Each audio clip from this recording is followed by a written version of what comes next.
அனைவருக்கும் வணக்கம். ஸோ இன்னைக்கு prelims and mains point of வியூல என்ன கொஸ்டின்ஸ் இருக்கு அப்படின்னு சொல்லி பார்ப்போம். So first one national curriculum for early childhood care and education is named as அப்படின்னு சொல்லி கேட்டிருக்காங்க.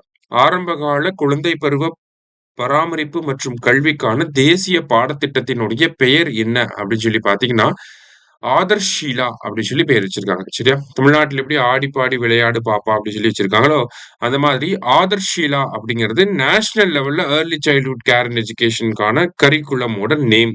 சரியா? ஆதர்ஷீலா.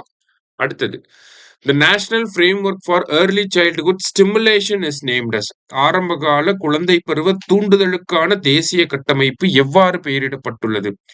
ஸோ ஏர்லி சைல்ட்ஹுட் ஸ்டிமுலேஷன் அப்படின்னா இது வந்து ஒரு செட் ஆஃப் ஃப்ரேம் இருக்கும், செட் ஆஃப் கைட்லைன்ஸ் மாதிரி. இந்த கைட்லைன்ஸ்லாம் ஃபாலோ பண்றப்ப அந்த ஏர்லி சைல்ட்ஹுட் பீரியட்ல வந்து குழந்தைங்களோட மைண்ட் வந்து நல்லா ஸ்டிமுலேட் ஆகும், நல்லா வளரும். சரிங்களா? அதுக்கான ஒரு ஃப்ரேம் ஒர்க் தான் இது. அந்த ஃப்ரேம் ஒர்க்குக்கு என்ன பேர் அப்படின்னா நவ்சேத்னா அப்படிங்கிறது பேர். ஓகேவா? கரிக்குலம் அப்படின்னா ஆதர்ஷீலா, ஃப்ரேம் ஒர்க் அப்படின்னா நவ்சேத்னா. நல்லா படிச்சு வச்சுக்கோங்க, கண்டிப்பா கேட்டாலும் கேட்பாங்க. சரியா? அடுத்தது which article of the Paris agreement deals with carbon markets அப்படின்னு சொல்லி கேட்டிருக்காங்க. பாரிஸ் ஒப்பந்தத்தின் எந்த பிரிவு கார்பன் சந்தைகளை பற்றி விவாதிக்கிறது அப்படின்னு சொல்லி கேட்டிருக்காங்க. So article 6 of the Paris agreement 2015 deals with carbon market. Okay, Paris agreement 2015 போடப்பட்டிருக்கும்.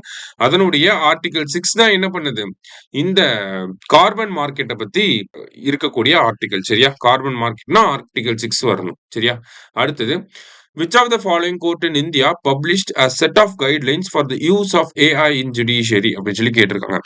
நீதித்துறையில் AI பயன்படுத்துவதற்கான வழிகாட்டுதல்களை பின்வரும் எந்த நீதிமன்றம் வெளியிட்டது அப்படின்னு சொல்லி கேட்டிருக்காங்க. ஸோ ஜஸ்ட் தெரிஞ்சுக்கோங்க, கேரளா ஹைகோர்ட் வந்து AI இன் ஜுடிஷியரி எப்படி யூஸ் பண்ணுங்கிற கைட்லைன்ஸை வெளியிட்டு இருக்காங்க. சரியா? லாஸ்டா national Ayurveda day will be observed on அப்படின்னு சொல்லி கேட்டிருக்காங்க. தேசிய ஆயுர்வேத தினம் என்று அனுசரிக்கப்படும். ஸோ பொதுவா பாத்தீங்கன்னா தீபாவளிக்கு முந்தின தினத்தை தான் என்னன்னு சொல்லுவாங்கன்னா ஆயுர்வேத தினம் அப்படின்னு சொல்லுவாங்க. ஆனா மத்திய அரசாங்கம் என்ன பண்ணிருக்காங்கன்னா நேத்து பர்டிகுலரா ஒரு டேவை வந்து அலோகேட் பண்ணி இனிமேல் இந்தியாவுல இந்த தினத்தன்னைக்கு தான் ஆயுர்வேத தினம் கொண்டாடப்படும் அப்படிங்கறத சொல்லியிருக்காங்க. அது என்ன டே அப்படின்னு சொல்லி பாத்தீங்கன்னா செப்டம்பர் 23. சரியா?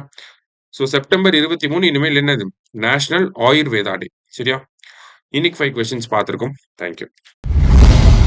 சுரேஷ் IAS அகாடமி வெற்றியின் முகவர்.